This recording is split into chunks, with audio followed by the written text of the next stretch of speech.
Welcome. Today we're going to be doing a review on Wakfu Season 4 because, oh my gosh, we've been waiting for so long for it. Oh man, I've been waiting. It's great to finally see so many loose ends finished, but also a lot of loose ends have been created with this new season or have not been fully explained yet. So it almost it's season 4 almost feels like it's opening up to a fifth season the way that it's showing itself. Though we have no confirmation yet on a season 5, we are gonna get we're gonna get like a web comic soon, in some shape or form. I don't know. I'm kind of doing this video on a fly, so uh, you can tell me in the comments. But I haven't seen any Wakfu season 4 reviews in English yet. So I guess I wanted to represent for the for the other languages because gotta get the other perspectives going. Anyways, so I guess I'll go into the pros of season 4. The animation, holy cow, the animation is just ungodly. Oh my god. It is pushing to a new level of what it was usually doing. Like obviously, this is also another pro is that there's ever since season 1, there's always been reused animation. Reused animation is somewhat of a staple in Wakfu, but it's like reused animation like these like one or two scenes or one of two little segment things where they use reused animation. But holy cow, season 3 of Wakfu had so much reused animation in the finale, and in some other parts. It just a lot of reused animation. So when you see season 4, it's so much better. The reused animation feels a lot like whenever there's reused animation, it makes sense in the context of the scenes. Though they absolutely love that part where there's like the kids there like cocooning themselves inside the goddess of the goddess, the heliotrope goddess. So it's like, mm, they really like that scene where there's that kid that like clutches themselves a little. They like tuck themselves into a fetal position even more. It's like, man, we get it. You like that. You like that panel. We get it. But it's fine. It's fine. Generally, the animation is so good, man. Uh, Not only is the base animation really great, but also they use like these segments of animation where it's 2D, um, it's hand drawn, it seems, where it's like this, and they use it in like the flashbacks. And man, the flashbacks in this season are amazing. You just, you just you feel so bad for the goddess from just from what's being interpreted is like this. You're seeing you're basically seeing an abused person after this, and you can understand why she's literally so terrified of Toros Mordal. Like this, the villain. I'll get into the villain, but generally the animation is just so good and works so well with the music because the music in this is great. The orchestra, they, they don't stick to the same stuff. Like each season has their own thing going. It's nothing like One Piece, where One Piece is like, oh, we're just gonna do the same thing 5 billion times, the same soundtrack. No, they actually evolve obviously because you know Wakfu, they take their time with each season. It's nothing. It's not the same thing. It's not comparable. They actually take their time, while One Piece just chugs away. Anyways, so yeah, so animation great. I can't even get mad at like a small reused animation. Like it's rare. Like you see Amalia like reusing like the sweating moment where she's like trying to bring out a stick, a really strong stick, mind you.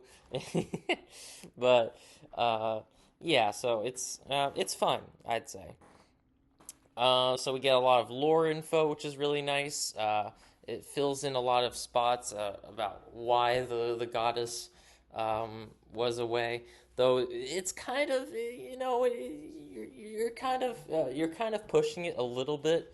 It's kind of it's kind of like right after they beat Oropo, they right after that the goddess is back.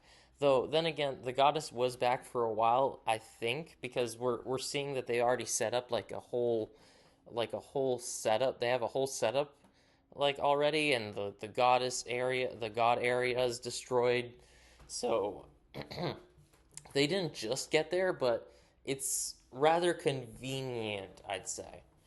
But anyways, just so much in this lifetime of Yugos happens, it seems. Anyways, so yeah, so we have some good info.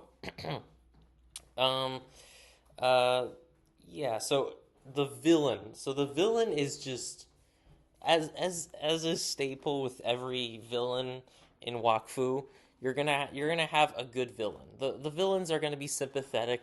They're not just gonna be like these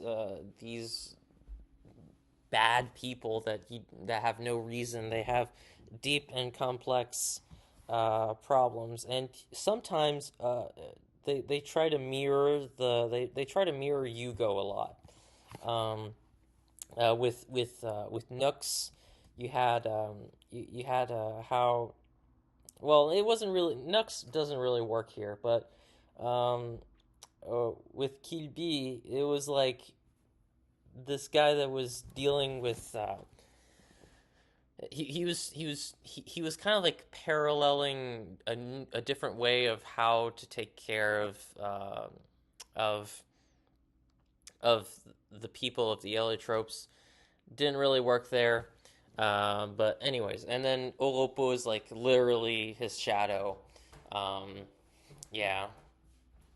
So, but then you have Toros Mordal that is this great character that explain that basically is like an extreme version of what of all the insecurities that all the characters in Wakfu are having, which is that oh no, Yugo did this one extreme thing to save the planet.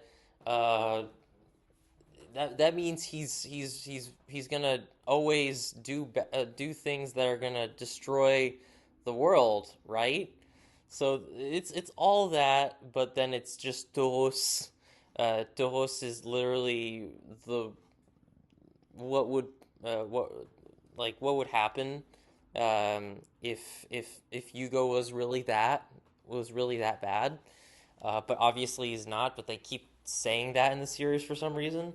They just because well, just because Yugo, who learned from his mistakes, it's just really weird. Though then again, after that, Yugo fuses his all the dofus together in one spot, like Doros did. So it's definitely not good that if it were me, I would have just had it scattered the way it was when it comes to the dofus because it worked for a long time already.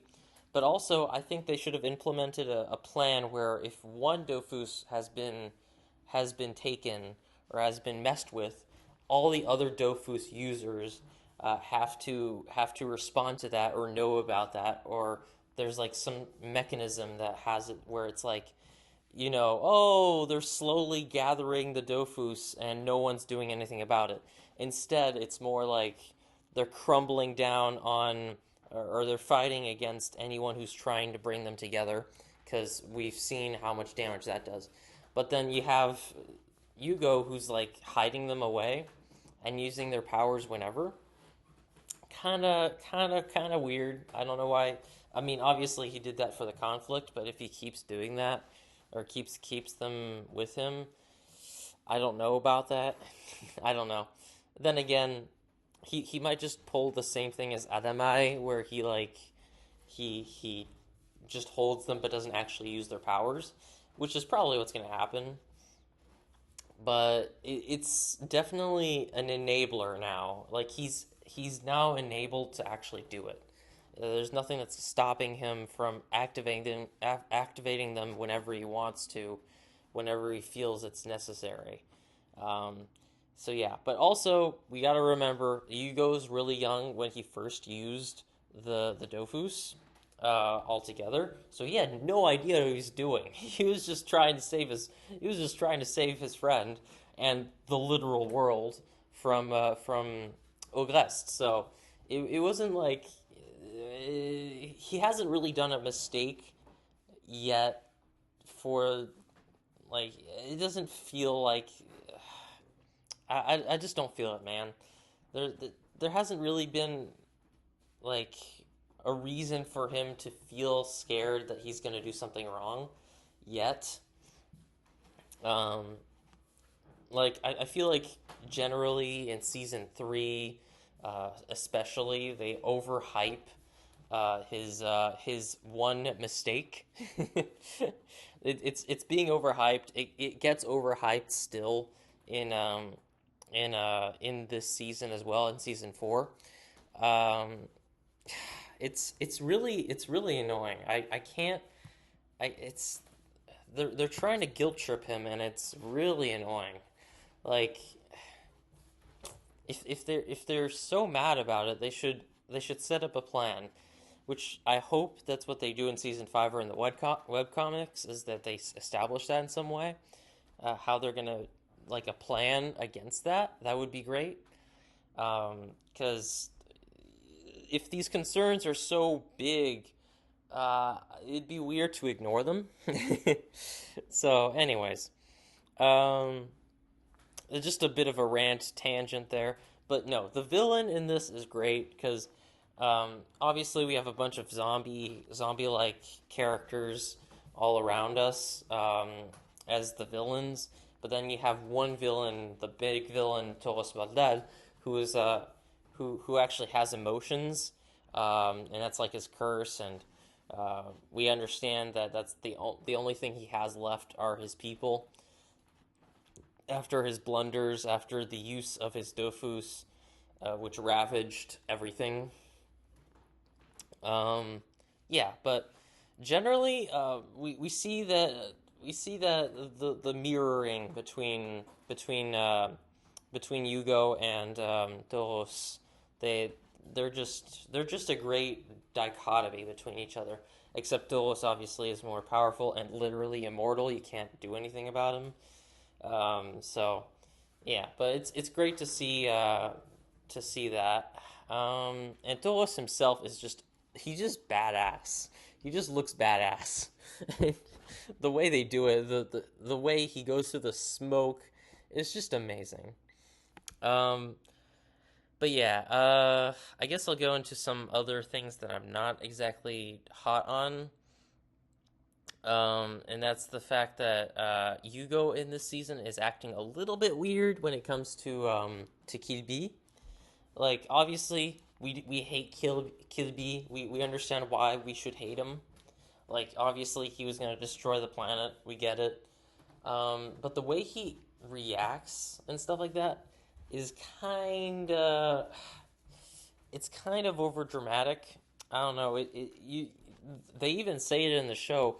Je te reconnais plus. He can't recognize him anymore. Can't recognize Yugo anymore because Yugo's acting kind of weird. Like he's kind of out of character when he's attacking Kidby. Like Kidby and Yugo when they fight, it's a cool fight, but I can't get on board with it because it's just so. It feels like they're fighting with no. I don't know. It just feels so out of character the way Yugo is in this portion of the season. It's like, what are you doing, Yugo? But yeah, Yugo is like I understand it. I feel like they could have handled how he reacts to Kibi a bit better. I guess they wanted to do that. That way, there's a payoff when it comes to when he saves Yugo, maybe. But it just feels a bit forced the way he kind of gets mad at him. Like we already know Kibi's on a leash. Um, we have Noha who's keeping an eye on him. She literally says that he's done nothing wrong yet. Kibi's trying to get on his like trying to well, not really trying that much, but like it's weird. Kibi's weird in this season as well. It's like, oh, so you wanted to destroy the planet, but now you have the goddess. I guess it makes sense because the goddess is now here and home is with her, I guess, and you can't really. I don't know. It's weird. It is definitely a like a big moment to finally meet your mother again after so many years. Because you gotta remember Kibi can remember all of his lifetimes, so it's definitely been a while since he's met his mother. So I guess it makes sense that he would stay on his best behavior, the best he can, you know. Uh, but it's a bit weird how he's acting. Like I don't know, it's a little bit weird the way they're acting.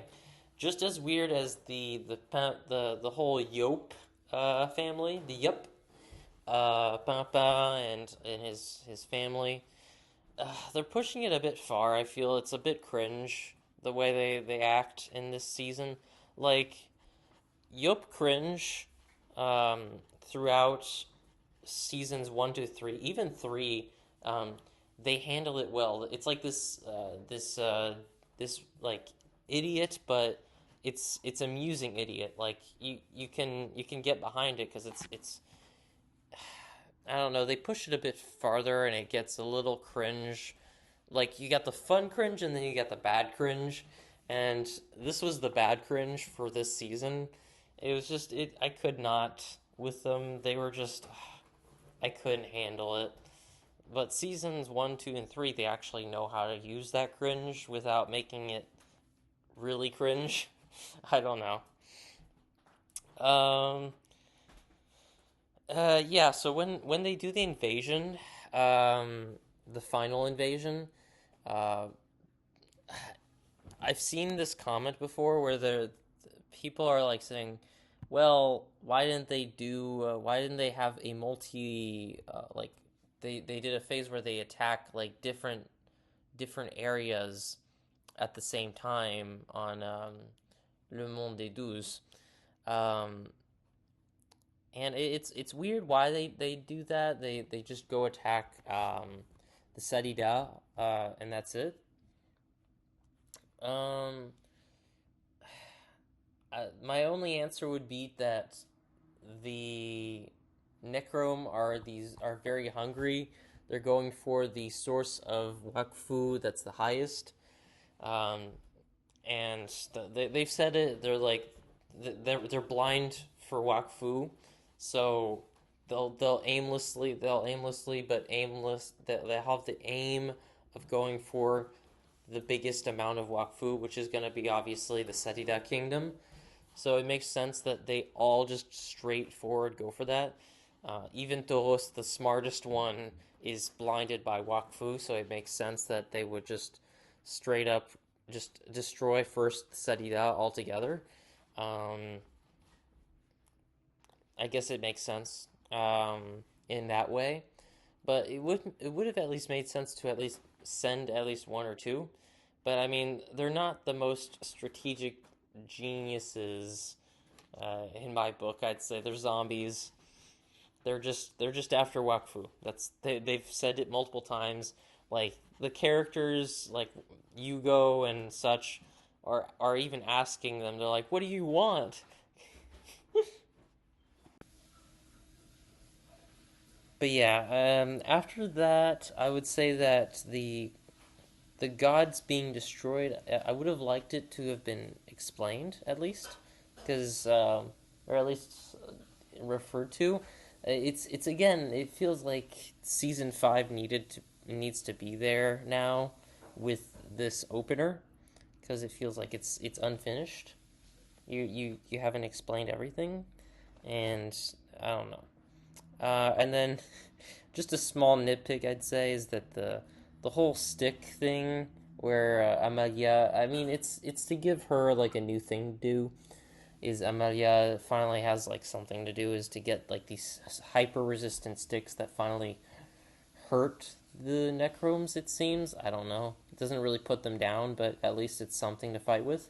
And it gives her something to do. So I don't know.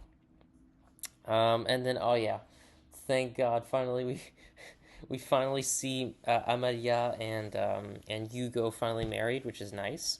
So we got that finally. But yeah, overall, it's great. There's a few nitpicks here and there that I have. It might sound negative, but I'd say it's an 8 out of 10 season. It's great. I recommend heavily to watch it if you haven't watched it. I don't know why you came to this review, but generally the fights are great. There's a few just nitpicks I have, um, and yeah, so that's a bit everything for my review. Hopefully you guys enjoyed that, and I'll see you guys on the flip side.